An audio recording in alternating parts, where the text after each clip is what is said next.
Hello hi. ഇത് ഞങ്ങളുടെ അമ്പലമാണേ. അവിടെ പണി നടന്നുകൊണ്ടിരിക്കുകയാണ്. സോ രാവിലെ അമ്പലത്തിലൊക്കെ പോയിട്ട് ഒന്ന് ട്രേ എടുക്കാനായിട്ട് വന്നത്. നമ്മൾ ഇന്നലെ മെനഞ്ഞാന്ന് ചെയ്ത് നോക്കാൻ നമുക്ക് ഇന്ന് മാർക്കറ്റിനെ നോക്കാം. മാർക്കറ്റിൽ ഞാൻ ഇപ്പോൾ മാർക്ക് ചെയ്യുന്നത് ഇന്നത്തേക്കുള്ള CPR ആണ്. പിന്നെ നമ്മൾ എന്നും നോക്കുന്ന തന്നെ SGS നിഫ്റ്റി നോക്കിയപ്പോൾ ന്യൂട്രലാണ്. സോ അങ്ങനെയാണെങ്കിൽ മാർക്കറ്റ് CPRന് മുകളിലായിരിക്കുമല്ലോ ഓപ്പൺ ആവാൻ ന്യൂട്രലാകുമ്പോൾ.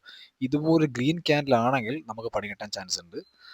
ഞാൻ പറയാം എന്താ കാര്യം എന്ന് പറയാം. കാരണം കണ്ടോ, ഇന്നലത്തെ ക്ലോസിങ്ങും PDH അടുത്തടുത്താണ്. സോ അത് PDHന് മുകളിൽ പോയി കഴിഞ്ഞാൽ ഞാൻ എന്തായാലും പുട്ട് ഓപ്ഷനെ ബൈ ചെയ്യുള്ളൂ, നമുക്ക് എൻട്രി സെറ്റപ്പ് കിട്ടിക്കഴിഞ്ഞാൽ. പക്ഷെ അതിലും എനിക്ക് ഞാൻ കംഫർട്ട് ഇത് കണക്കൊരു ഡൗൺ ഫസ്റ്റ് 5 മിനിറ്റ് ഞങ്ങളൊരു ബെയറിഷ് ക്യാനിലാണെങ്കിൽ നമുക്ക് കുറച്ചുകൂടെ നമുക്കൊരു ലോങ്ങിലേക്ക് പോകാൻ മീൻസ് എന്തായിരിക്കും, കോൾ സെല്ലേഴ്സ് പാനിക് ആവാൻ ചാൻസ് ഉണ്ട്. അപ്പോൾ അങ്ങനെയാണെങ്കിൽ നമുക്ക് എല്ലാവരും താഴേക്കായിരിക്കും പ്രതീക്ഷിക്കുക, താഴെ വിർജിൻ CPR കിടപ്പുണ്ട്, ഞാൻ പക്ഷേ മുകളിലായിരിക്കും എടുക്കുക. അതായിരിക്കും കോൺഫിഡൻറ്റ് കൂടുതൽ, നല്ലൊരു ട്രേഡ് ഇങ്ങനെ വരണേ നമുക്ക് പ്രാർത്ഥിക്കാം. പക്ഷേ മാർക്കറ്റ് ഓപ്പൺ ആയപ്പോൾ നമ്മുടെ പ്രതീക്ഷയെല്ലാം തിരിച്ചു. ഞാൻ ആദ്യം പറഞ്ഞ കണ്ടീഷനായിരുന്നു, ഫസ്റ്റ് 5 മിനിറ്റ് ക്യാൻഡിൽ ബുള്ളിഷ് ആയിരുന്നു. So call sellers put sellers profit book ചെയ്യാൻ ഉദ്ദേശമില്ല. സോ മാർക്കറ്റ് താഴേക്ക് എന്തായാലും ഒരു ഹ്യൂജ് ഫാൾ ഞാൻ പ്രതീക്ഷിക്കുന്നേ ഇല്ല. ജസ്റ്റ് കിട്ടിയാൽ തന്നെ സ്കാൽപ്പിംഗ് മാത്രം. കോൾ സൈഡിലേക്ക് ഞാൻ എടുക്കാത്തതിന് കാരണം എന്താണെന്ന് അറിയാമോ? എല്ലാവരും മരിക്കുന്ന CPR എന്ന് പോയ മാർക്കറ്റാണ് PDHന് മുകളിൽ പോയി അപ്പോൾ ട്രെൻഡിങ് ആവുമെന്ന്. പക്ഷേ കോൾ സെല്ലേഴ്സ് മാർക്കറ്റിൽ പാനിക് അല്ല. സോ ഒരു വൺ സൈഡ് ആരും ഞാൻ പ്രതീക്ഷിക്കുന്നില്ല. അതുകൊണ്ട് ഞാൻ കോൾ സൈഡിലേക്ക് എന്തായാലും ഞാൻ എൻട്രി എടുക്കത്തില്ല.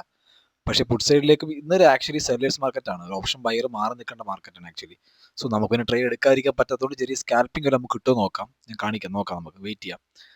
ഇതാ കണ്ടോ, ഈ ഒരു പുട്ട് ഓപ്ഷൻ കിട്ടിയാൽ പോലും ഞാൻ ഇപ്പോൾ ഈ വരയ്ക്കുന്ന ഒരു റെഡ് ലൈൻ അവിടത്തേക്ക് അതേ ഞാൻ ടാർഗറ്റ് മാക്സിമം വെക്കത്തുള്ളൂ. അതിന് മുമ്പ് 1:1 1:2 കിട്ടി നമ്മൾ പ്രോഫിറ്റ് ബുക്ക് ചെയ്ത് മാറും.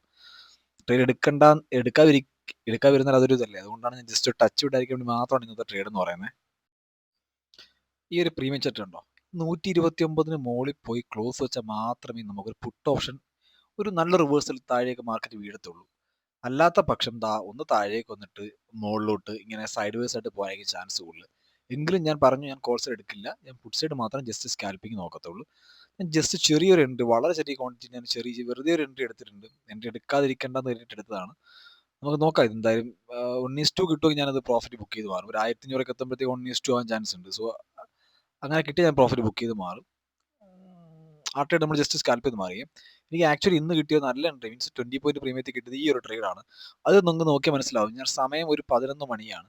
സോ 20 MB താഴെ പോയാലും ഞാൻ പുട്ട് ഓപ്ഷൻ ബൈ ചെയ്തില്ല. കാരണം മനസ്സിലായല്ലോ, ടൈം 11 മണി എന്ന് പറഞ്ഞാൽ DK ടൈമാണ്. ഇനി ഈ ഒരു റെഡ് ലൈന് താഴെ ക്ലോസ് വെച്ചാൽ, ക്ലോസ് വെക്കാൻ പാടാണ്. ഞാൻ രാവിലെ പറഞ്ഞില്ല അവിടെ വരെ ഞാൻ പുട്ട് ഓപ്ഷൻ ടാർഗറ്റ് വെച്ചേക്കുന്നതെന്ന്. ക്ലോസ് വെച്ചാൽ ഇതുപോലെ പുൾ ബാക്ക് ചെയ്തിട്ട് പുട്ട് ഓപ്ഷൻ ബൈ ചെയ്യാം.